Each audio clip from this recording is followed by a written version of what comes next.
Pangalawa, ang sangay ng kabanatuan sa may pinakamaraming gurong ginawaran ng parangal na Outstanding School Paper Advisor of the Philippines sa elementarya sa Rehiyon 3. Mapangalawa ito sa dibisyon ng Bulacan. Sa kabuuan, ang dibisyon ay mayroon ng 5 gurong nakasungkit ng parangal. Sa pagbabalik tanaw, kauna-unahan sa dibisyon si Maria Luisa Villegas ng Lazaro Francisco Elementary School na naparangalan bilang Outstanding School Paper Advisor sa elementarya noong 2003 sa Lapu-Lapu City. Sinundan ito ni Miriam Ingalia ng Valdofuente Elementary School noong 2008 sa Coronadal City.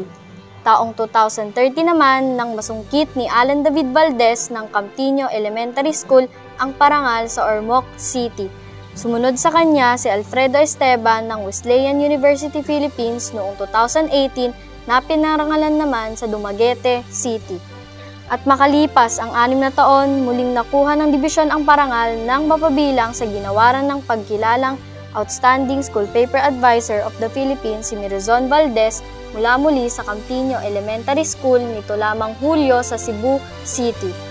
Samantala, nag-iisa sa dibisyon ang retiradong Education Program Supervisor na si Sir Glenn Agustin na naparangalan sa Antas Sekundarya.